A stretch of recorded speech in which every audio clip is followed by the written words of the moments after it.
everyone. My name is Juliet Ambali, and it's such a pleasure to have you here. If this is your first time on this channel, thank you so much for stopping by. And if this is not your first time, you already know that it means the world to me that you come here time and again to watch my videos. God bless you, real good. So, today is a continuation from last week's video. I remember that I shared about the need for us to ban talking stage in year 2026 and to go back to proper courtship, defined relationships so that there's no exhaustive investment into emotional ties and intimacies that are not, giving some form of concrete definitions. All right. So that there's no wasting of time, no wasting of resources, no wasting of emotions, among so many other things. If you missed watching that video, please do well to go and watch it. It's just the last one. And I'd like to say that I remember that I promised that there will be a continuation on how we can then form meaningful, well defined relationships, especially for us as Christians. So I'm going to delve right into this video. So I hope you sit down, relax, enjoy, and I look forward to also hearing your viewpoints concerning this topic. Thank you so much for watching. All right, so the first point that I would like to make is that before you even make your intentions known to this person, and because I'm a very traditional person, to some extent, all right, there are some traditions that I do not agree with at all, especially those ones that are anti biblical, but traditional in the sense that I personally believe that men should make the first move. All right, and so from that stance, I think that the first point is especially directed to the men. Before you even approach somebody, it's very important that you first have clarity about yourself, your current state. First and foremost, you're not supposed to be indecisive. You're not supposed to not be sure before you approach a woman, before you approach a lady.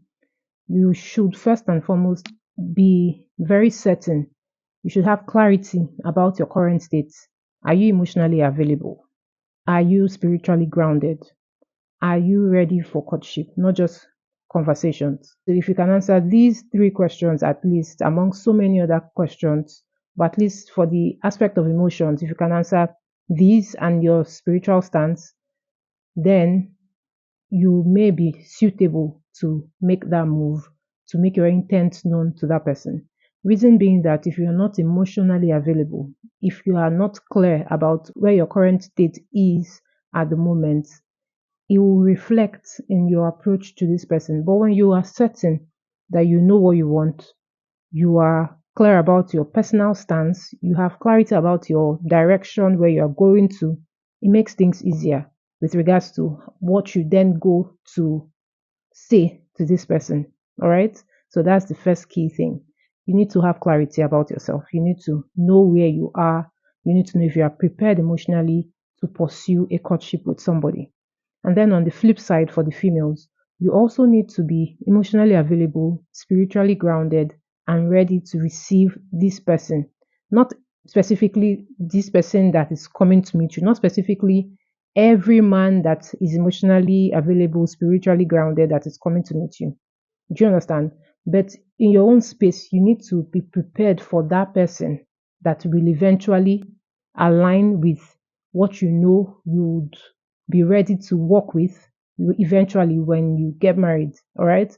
So you can't be in a state where you are not sure of your own life as a person, and then all that you're expecting is for somebody to come, sweep you off your feet, and then whisk you away, take you, then get married and whatnot. No, you need to be emotionally available. You need to be spiritually grounded. You need to be ready to be able to take that step towards courtship. So that's the first key thing that I need both men and women to have in mind before courting, before making that step into getting into a defined relationship. For the second point, now depending on the organization in which you worship in, many times many churches prefer that the man goes through them so that there is a middle ground between the man and the woman, and so that It helps to protect, especially the woman and even sometimes the men, from just getting people come and then hurting them and whatnot. So depending on the organization in which you worship in, especially if you have the intention of wanting to submit to the authority of that organization in which you worship in, that's one route in which you can make your intentions known. Now, if you go through that route and then you eventually get to the point where you then get to interact with that woman one on one, or if you don't believe that you need to go through that route, maybe the organization in which you're worshiping does not bring that as a yardstick for you to get into courtship, and you have the liberty to just directly go to meet this person. It's very important that regardless, either ways, whether you're going through that middle point, which is your church organization, or you're going directly to that person, make your intentions known clearly, early. All right. And when I say make your intentions known clearly and early, it doesn't mean that you propose marriage on that first day that you meet this woman. It doesn't mean that. But the woman needs to know that that's the goal for why you are coming to meet her. That you have the intentions to get married to her if she would allow you properly court her, and so that in the process of courtship you can then make plans towards getting married. And let me mention that these points that I'm making isn't a guarantee for some people that eventually to lead to marriage, but it's a lot healthier than going through talking stages upon talking stages and getting entangled in so many emotional situations. All right. So it's very important that you make your intentions known clearly. You both are on the same page.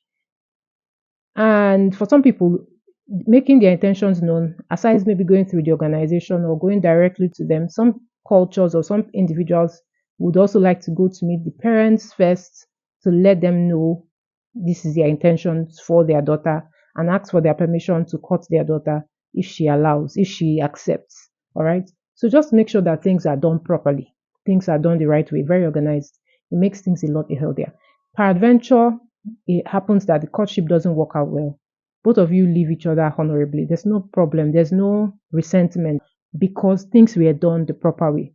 Many times, the resentment, the anger, and what have you that comes with just talking stages or just getting into relationships without any proper structure or plan is as a result of the fact that there was no proper direction or structure, like I've already mentioned, in place for this relationship to take place. So it's very important that if you don't want all of those as a baggage that you carry on with, in some instances, for some people, try to do it the right way to save you a whole lot of problems.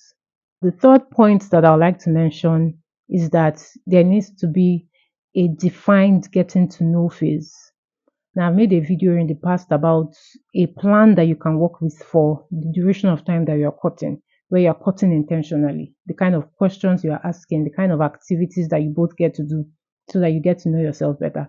There should be a getting to know phase where you both get to share, you know, openly, because you already know that you people will get married eventually. So you get this chance to know yourselves properly and know the vision for the marriage that you're about to start together, know the goals that you will both hope to intend to achieve when you eventually get married, and on and on and on. So it's not saying that, oh, you've made your intentions known and whatnot, so you just sometimes even start living, even if not together in the same spaces, but even start living life as though you don't have a goal in view. So because you're already cutting, you're not making active plans to then eventually get married. No, don't do that. Let there be a timeline from when to when. Fix a time when you know you would eventually get married.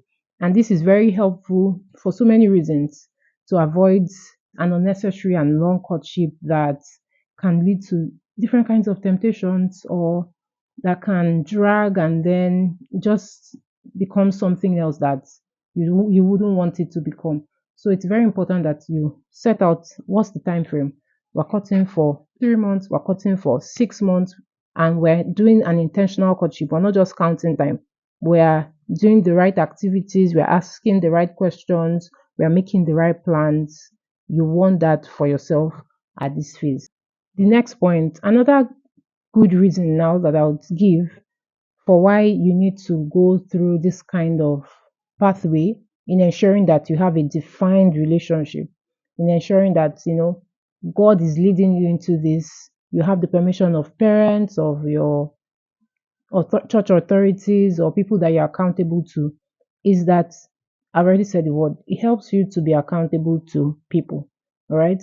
There's no form of secrecy. It keeps you open, and then you're not hiding certain things that maybe you've noticed about the other person that you may need counsel on.